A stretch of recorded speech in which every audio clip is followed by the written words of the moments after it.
بسم اللہ الرحمن الرحیم۔ السلام علیکم دوستو، پیشی خدمت ہے عمران سیریز کا نیا منفرد اور ایکشن سے بھرپور ناول ڈارک ایجنسی حصہ اول۔ تو چلیے دوستو ناول شروع کرتے ہیں، لیکن اس سے پہلے آپ سب دوستوں سے گزارش ہے کہ اردو صفحہ چینل کو لازمی سے سبسکرائب کر لیں اور بیل کو ضرور پریس کر دیں۔ دروازے پر دستخط کی آواز سن کر بڑی سی میز کے پیچھے بیٹھے ہوئے ادھیڑ عمر کرنل آسکر نے سر اٹھایا اور دروازے کی جانب دیکھنے لگا۔ کم ان، کرنل آسکر نے اونچی آواز میں کہا تو دروازہ کھلا اور ایک کسرتی جسم والا خوبصورت نوجوان اندر آ گیا۔ اس نے نیوی کلر کا بہترین تراش کا سوٹ پہن رکھا تھا اور وہ دیکھنے میں ایکشن فلموں کا ہیرو دکھائی دے رہا تھا۔ البتہ اس کی پیشانی پر نیلے رنگ کا ایک بڑا سا دھبا تھا جو اس کی شخصیت پر بدنما داغ کی طرح دکھائی دے رہا تھا۔ تفصیلات ہیں۔ کرنل آسکر نے اس بات میں سر ہلاتے ہوئے کہا۔ ریک براؤن نے سر ہلایا اور صفحے پلٹ کر عمران اور اس کے ساتھیوں کے بارے میں تفصیلات پڑھنے میں مصروف ہو گیا۔ اسے فائل میں منہدم دیکھ کر کرنل آسکر نے میز پر پڑے سکار باکس سے ایک سگار نکالا اور اس کا سرا توڑ کر لائٹر سے اسے سلکھانے لگا۔ اس نے اپنا سر کرسی کی پشت پر ٹکا کر سگار کے لمبے لمبے کش لے کر دھوئیں کے برکولے اڑانے شروع کر دیے تھے۔ اس فائل میں علی عمران اور اس کے ساتھیوں کے کارنامے اور ان کی کارکردگی کی تفصیل کے سوا اور کچھ بھی نہیں ہے۔ ریک براؤن نے فائل پڑھ کر اسے بند کر کے کرنل آسکر سے مخاطب ہو کر کہا تو کرنل آسکر سیدھا ہوا اور اس نے سگار کو ایشٹرے میں مسل دیا۔ کیا یہ انفارمیشن تمہارے کسی کام آ سکتی ہے؟ کرنل آسکر نے غور سے ریک براؤن کو دیکھتے ہوئے کہا۔ میں سمجھا نہیں۔ ریک براؤن نے چونک کر کہا، اگر میں کہوں کہ عمران اور اس کے ساتھی ایکریمیا میں کسی مشن پر کام کرنے کے لیے آنے والے ہیں یا آ چکے ہیں تو کیا تم اور تمہاری ہارڈ ایجنسی ان کو ہینڈل کر سکتی ہے؟ کرنل آسکر نے کہا، یس سر۔ یہ بھی بھلا کوئی پوچھنے کی بات ہے۔ ہارڈ ایجنسی ایکریمیا کی انتہائی طاقتور اور فعال ایجنسی ہے جس کی دھاک پوری دنیا میں بیٹھی ہوئی ہے۔ ہارڈ ایجنسی کی کارکردگی کا لویا ایکریمی صدر بھی مان چکے ہیں۔ ہارڈ ایجنسی نے نہ صرف ایکریمیا میں بلکہ یورپ کے ساتھ پوری دنیا میں اپنی عظمت کا لویا منوایا ہے۔ ریک براؤن نے ہارڈ ایجنسی کی تعریف کرتے ہوئے کہا، یہ سب میں جانتا ہوں۔ میں نے تم سے صرف یہ پوچھا ہے کہ کیا تم اور تمہاری ہارڈ ایجنسی پاکش یا سیکرٹ سروس کو ہینڈل کر سکتی ہے یا نہیں؟ کرنل آسکر نے سر جھٹک کر کہا، یس سر۔ میں اور میری ہارڈ ایجنسی ان نانہاد طاقتور ایجنٹوں سے نہ صرف نمٹنے کا حوصلہ رکھتے ہیں بلکہ انہیں ان کے منطقی انجام تک پہنچانے کا طریقہ بھی جانتے ہیں۔ ریک براؤن نے ٹھوس لہجے میں جواب دیتے ہوئے کہا، گڈ، میں بس تم سے یہی سننا چاہتا تھا۔ کرنل آسکر نے کہا۔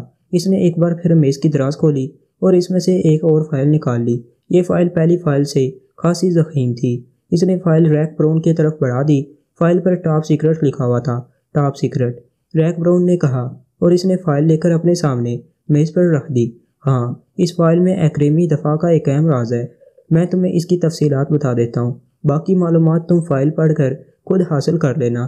کرنل آسکر نے کہا، یس سر۔ ریک براؤن نے اس بات میں سر ہلا کر کہا، ایکریمیا سے 1000 ناٹ کی دوری پر ایک بہت بڑا جزیرہ ہے جسے سائی مور کہا جاتا ہے۔ اس جزیرے پر ایکریمیا کا ہی ہولڈ ہے۔ اس جزیرے پر ایکریمیا نے ایک بہت بڑا میزائل اسٹیشن بنایا ہے۔ میزائل اسٹیشن ایکریمیا اور اسرائیل کے اشتراک سے تیار کیا گیا ہے جس پر ایکریمیا اور اسرائیل کے اربوں ڈالرز کی سرمایہ کاری کی گئی ہے۔ اس میزائل اسٹیشن میں اسرائیل نے ایک نامور سائنسدان ڈاکٹر البراٹ کے ایجاد کردہ میزائل نصب کیے گئے ہیں جنہیں ڈیتھ پاور میزائل یا کوڈ میں DP میزائل کہا جاتا ہے۔ ان میزائلوں کی تعداد 10 ہے۔ ان DP میزائل سے ایکریمیا اور اسرائیل نے ان اسلامی ممالک کو اپنا ٹارگٹ بنایا ہے جو کبھی بھی اسرائیل اور ایکریمیا کے لیے خطرے کا باعث بن سکتے ہیں، جن میں پاکشا کا نام سرفہرست ہے۔ DP میزائلوں میں طاقتور ہائیڈروجن بم لے جانے کی صلاحیت موجود ہے اور ان میزائلوں کی سب سے بڑی خوبی یہ ہے کہ یہ میزائل ہزاروں میل کا سفر چند گھنٹوں میں طے کر لیتے ہیں اور ٹھیک اپنے ٹارگٹس پر گر کر بلاسٹ ہو جاتے ہیں۔ کسی بھی بڑے دشمن ملک کو تباہ کرنے کے لیے صرف ایک DP میزائل ہی کافی ہوتا ہے، اور تم ہائیڈروجن بموں کی خاصیت یہی جانتے ہو۔ ہائیڈروجن بموں سے صرف جاندار کیڑے مکوڑوں کی طرح تلف ہوتے ہیں، جبکہ ان بموں سے زمین اور زمین پر موجود عمارتوں کے کسی حصے کو کوئی نقصان نہیں پہنچتا۔ بہرحال ان میزائلوں کو لانچنگ پیڈز پر فکسڈ کر دیا گیا ہے اور ان تمام میزائلوں کو باقاعدہ کمپیوٹرائزڈ مشینوں کے ذریعے نارکٹس میں بھی لے جایا گیا ہے۔ ان میزائلوں کو اب کسی بھی وقت اور کسی بھی لمحے آسانی سے کمپیوٹرائزڈ مشینوں سے مخصوص ٹارگٹ پر فائر کیا جا سکتا ہے۔ اس میزائل اسٹیشن کو ٹاپ سیکرٹ رکھا گیا ہے ایکریمیا اور اسرائیل کے چند مخصوص افراد کے سوا اس بات کی کسی کو خبر نہیں ہے کہ سائے مور جزیرے پر ایسا کوئی میزائل اسٹیشن تیار کیا گیا ہے جس سے لمحوں میں کسی بھی بڑے ملک کے انسانوں کو لگما اجل بنایا جا سکتا ہے۔ اس میزائل اسٹیشن کی حفاظت کا فول پروف انتظام کر لیا گیا ہے۔ اس میزائل اسٹیشن کی حفاظت کے لیے ایکریمیا اور اسرائیل کے سائنسدانوں نے ہر طرف ایسے سائنسی جال بچھا دیے ہیں جن سے بچ کر چڑیا کا ایک بچہ بھی سائے مور جزیرے پر نہیں جا سکتا۔ دونوں ممالک کے سائنسدانوں نے اس میزائل اسٹیشن کو ناقابل تسخیر بنانے میں کوئی کسر نہیں چھوڑی اور اسے غیر ملکی ایجنٹوں سے بچانے کے لیے ہر ممکن اقدامات کیے گئے ہیں۔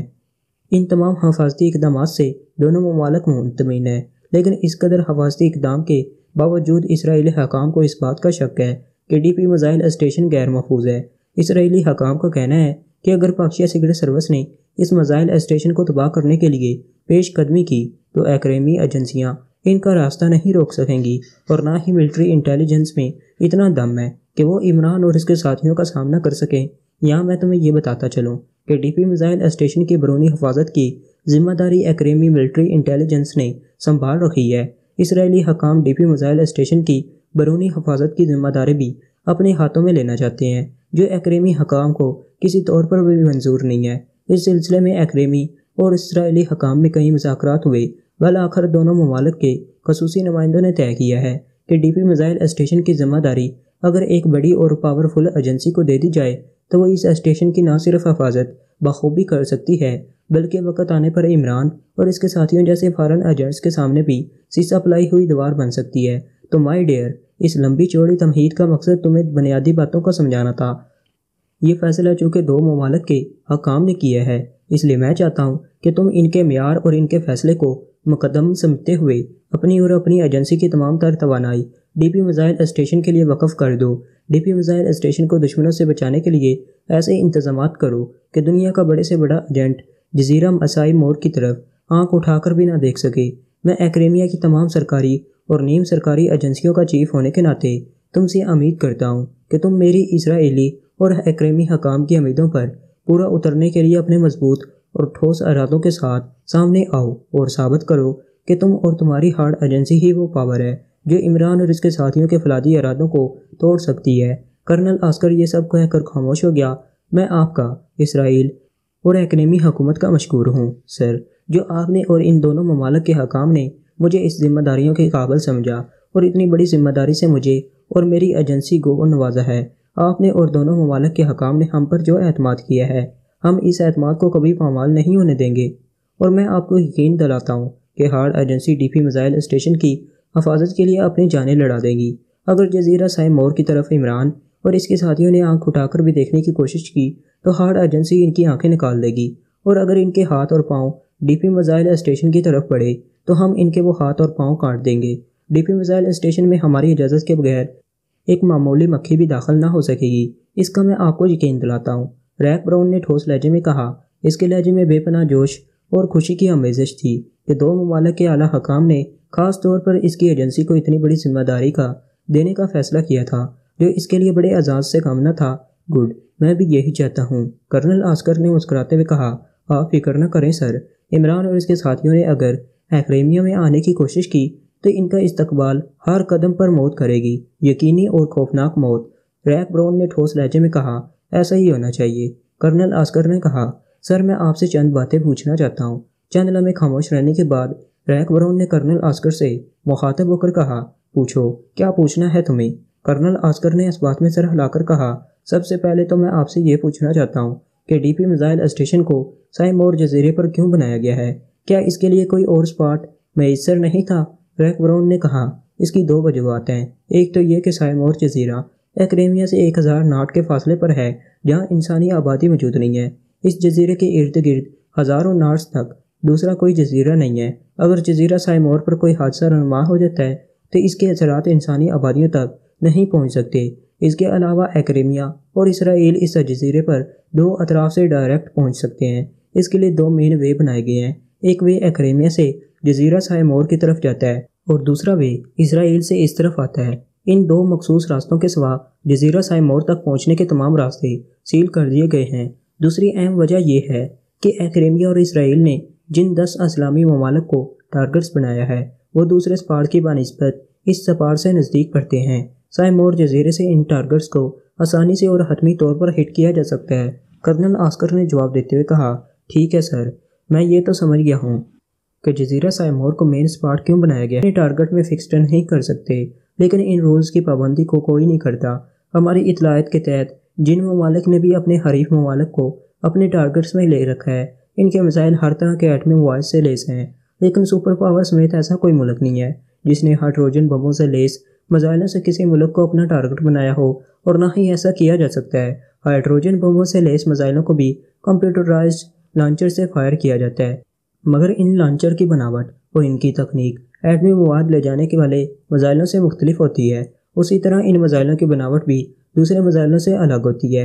ہائیڈروجن بموں سے لیس میزائل اور ان کے لانچرز میں بعض اوقات ایسی خامیاں پیدا ہو جاتی ہیں جن سے کمپیوٹرز کے پروگرامنگ میں فرق آ جاتا ہے، اور وہ میزائل بغیر کسی وارننگ اور بغیر کسی شیڈول کے خود بخود فائر ہو جاتے ہیں، اور ان میزائلوں کو روکنا ناممکن ہو جاتا ہے۔ کریمیا اور اسرائیل نے اس فنی نقص کو دور کرنے کی ہر ممکن کوشش کی تھی، مگر تاحال انہیں کامیابی نہیں ملی تھی۔ تجرباتی میزائلوں کو خود بخود فائر ہونے اور انہیں روکنے کی ہر ممکن کوششیں کی گئی تھیں، مگر وہ کامیاب نہ ہو سکے تھے۔ ان تجرباتی میزائلوں کو بحر الکاہل کے ان ٹاپوؤں اور جزیروں پر داغا گیا تھا جہاں زندگی کے کوئی آثار موجود نہ تھے۔ بہرحال اس ٹیکنیکل فالٹ کو سرچ کیا جا رہا ہے۔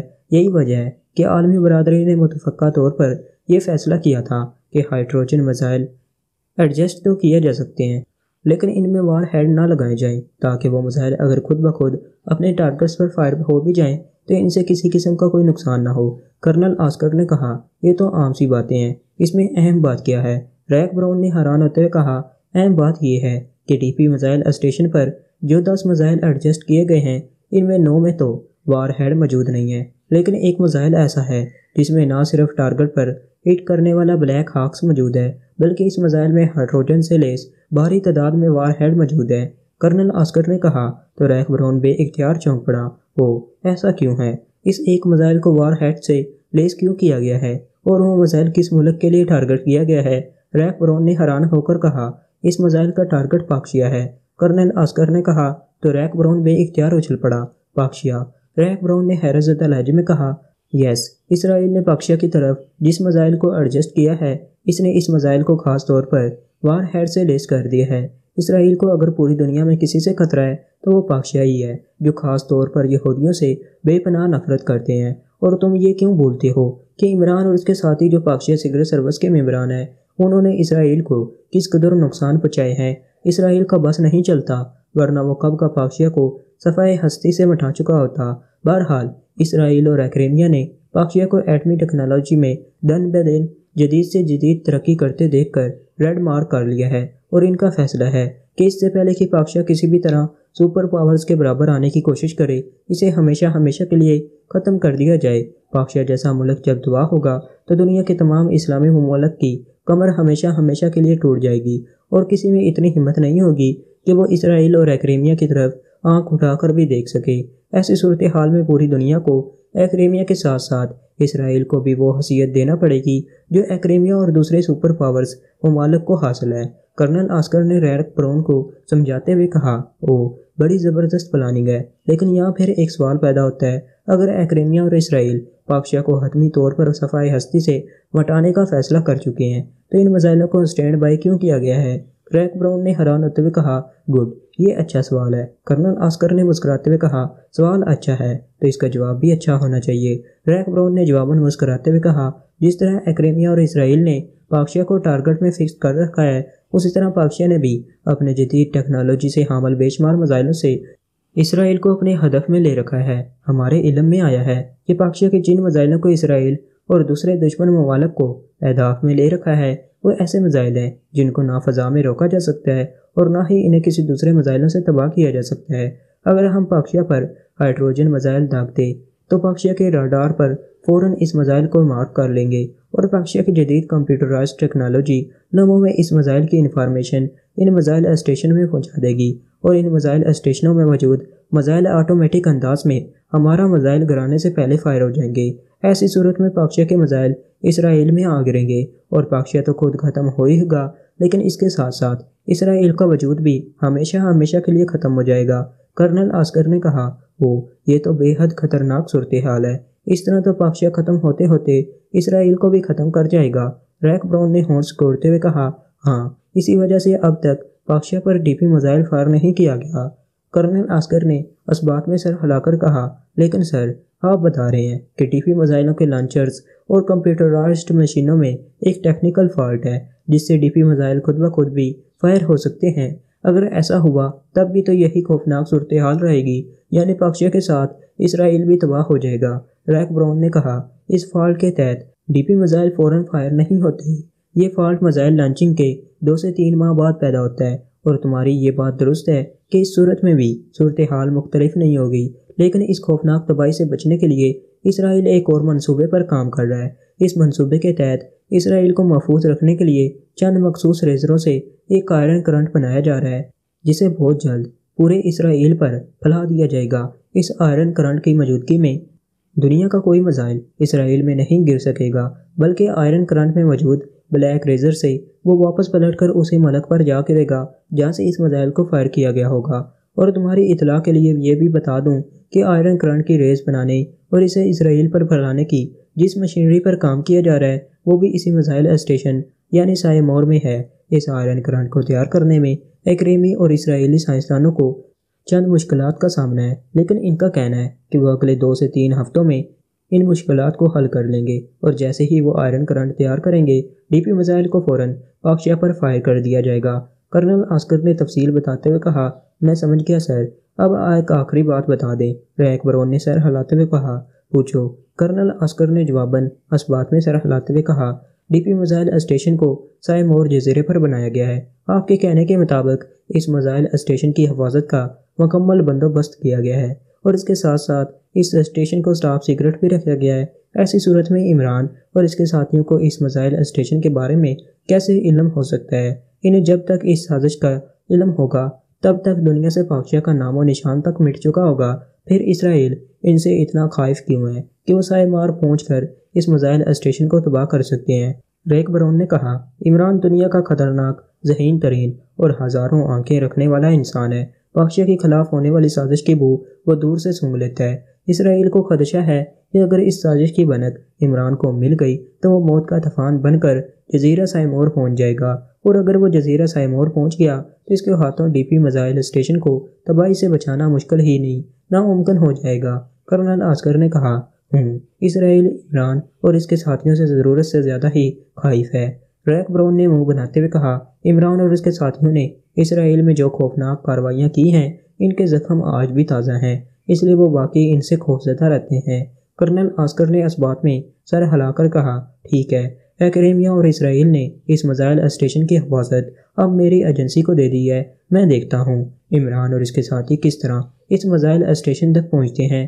ریک براؤن نے طنزیہ لہجے میں کہا، اسی لیے تو تمہیں اور تمہاری ایجنسی کو خاص طور پر یہ پروجیکٹ دیا جا رہا ہے، کیونکہ تم اور میں تمہاری ایجنسی کے پاس یعنی ایسی ذہانت اور صلاحیتیں موجود ہیں جو عمران اور اس کے ساتھیوں سے ٹکرا سکیں۔ کرنل آسکر نے کہا، یس سر، آپ بے فکر رہیں، اگر اس بار عمران اور اس کے ساتھیوں نے ہمارے آڑے آنے کی کوشش کی تو ان کا انجام بھیانک ہوگا، بے حد بھیانک۔ ریک براؤن نے جبڑے پھینچتے ہوئے کہا، okay, wish you good luck. ایکریمی پریزیڈنٹ کو تمہاری فائل بھجوا دی گئی ہے، اور جیسے ہی فائل پر دستخط کریں گے میں تمہیں اور تمہاری ایجنسی کو جزیرہ سائمور کا سرچارج دے دوں گا۔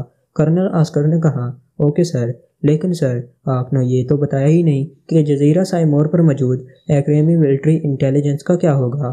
کیا وہ وہیں رہے گی یا انہیں وہاں سے موو اوور کر دیا جائے گا؟ ریک براؤن نے کہا، تمہارے وہاں پہنچتے ہی انہیں وہاں سے واپس بلا لیا جائے گا۔ جزیرہ سائمور اور ڈی پی میزائل اسٹیشن کی حفاظت کا سارا انتظام تمہاری اور تمہاری ایجنسی کے پاس ہی ہوگا۔ کرنل آسکر نے کہا، اوکے سر، یہ زیادہ مناسب ہے کیونکہ میں اور میری ایجنسی آزادی سے اور اپنے طور پر کام کرنے کے عادی ہیں، کسی کی مداخلت ہمارے لیے برداشت سے باہر ہے۔ ریک براؤن نے کہا، میں جانتا ہوں۔ کرنل آسکر نے مسکراتے ہوئے کہا، اوکے سر، مجھے اجازت دیں، جب صدر مملکت کی دستخط شدہ فائل آپ کو مل جائے تو مجھے کال کر لیجیے گا، میں فوراً آ جاؤں گا۔ ریک براؤن نے کہا تو کرنل آسکر نے اس بات میں سر ہلا دیا۔ ریک براؤن نے اٹھ کر کرنل آسکر سے ہاتھ ملایا اور وہاں سے باہر نکلتا چلا گیا۔